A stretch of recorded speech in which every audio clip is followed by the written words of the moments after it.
Hello everyone, welcome to my YouTube channel. तो Nainital bank का जो है पी और क्लर्क दोनों का रिजल्ट आ चुका है और अभी जो है दोनों में ही आपके इंटरव्यू भी होते हैं। तो आपका इंटरव्यू कौन लेता है? आपका निप्सकॉन वाले जो है इंटरव्यू लेते हैं।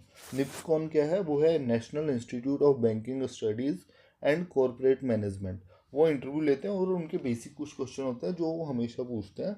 और इसका जो इंटरव्यू की टाइमिंग रहती है वो 8 से 10 मिनट जो है मैक्सिमम रहती है, 10 मिनट तक। तो आपसे क्या क्या क्वेश्चन पूछे जाएंगे और जो पिछली बार पूछे गए थे वो आपके साथ डिस्कस कर लूँगा। इसकी 3 लोकेशन होती है, एक तो देहरादून, हल्द्वानी और नोएडा। ठीक है जी। तो पहला जो है आपका इंट्रोडक्शन।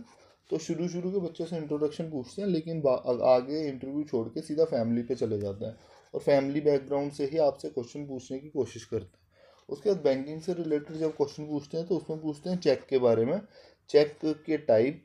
और जैसे कि चेक से रिलेटेड आपको कंडीशन दे देंगे कि भाई उस पर जैसे डबल क्रॉस लगा है या क्रॉस लगा है, तो उसमें क्या होगा अगर बैंक में कोई आता है डबल क्रॉस वाला और वो कहता है कि भाई मतलब आप मेरे को ही पेमेंट दे दो, तो उसमें क्या क्या कंडीशंस होती हैं, वो आप कंडीशन बेस्ड भी क्वेश्चन पूछ सकते हैं। उसके बाद जो है ये चेक की कितनी टाइप होते हैं हो गया। उसके बाद प्रोसेसिंग के बारे में पूछ लेते हैं कि भाई ये कैसे प्रोसेस करते हैं। आगे है कि डिमांड ड्राफ्ट और जो है टर्म डिमांड डिपॉजिट और टर्म डिपॉजिट के बारे में क्वेश्चन थे। और जो है टीडीएस से रिलेटेड क्वेश्चन थे कि टीडीएस जो है एफडी में कटता है या नहीं, तो उस ढंग से था। उसके बाद जो है जैसे कि जिस जहाँ पे आप बिलोंग करते हो, जहाँ पे आपकी स्टडीज हुई हुई है, और हल्द्वानी जैसे कि जहाँ पे इसका हेड ब्रांच है नैनीताल में, तो उससे रिलेटेड जो है कुछ डेस्टिनेशन से क्वेश्चन पूछ लेते हैं। और आप गांव में रहते हो या अर्बन स्टेट में रहते हो तो उसमें आपको क्या क्या दिक्कतों का सामना करना पड़ता है कोई आसपास लोकल बैंक में, वो सारी चीज़ें भी पूछी जाती हैं। एटीएम से रिलेटेड कुछ क्वेश्चन थे, जैसे कि एटीएम किस कंपनी का था। और एक एक होता है वाइट लेबल एटीएम या इस ढंग से जो भी है ना, उससे रिलेटेड भी क्वेश्चन थे। जब ये सारे क्वेश्चन हो जाते हैं उसके बाद वो हॉबीज़ पे आ जाते हैं और हॉबीज़ से रिलेटेड आपसे 2 या 3 क्वेश्चन पूछ लेते हैं।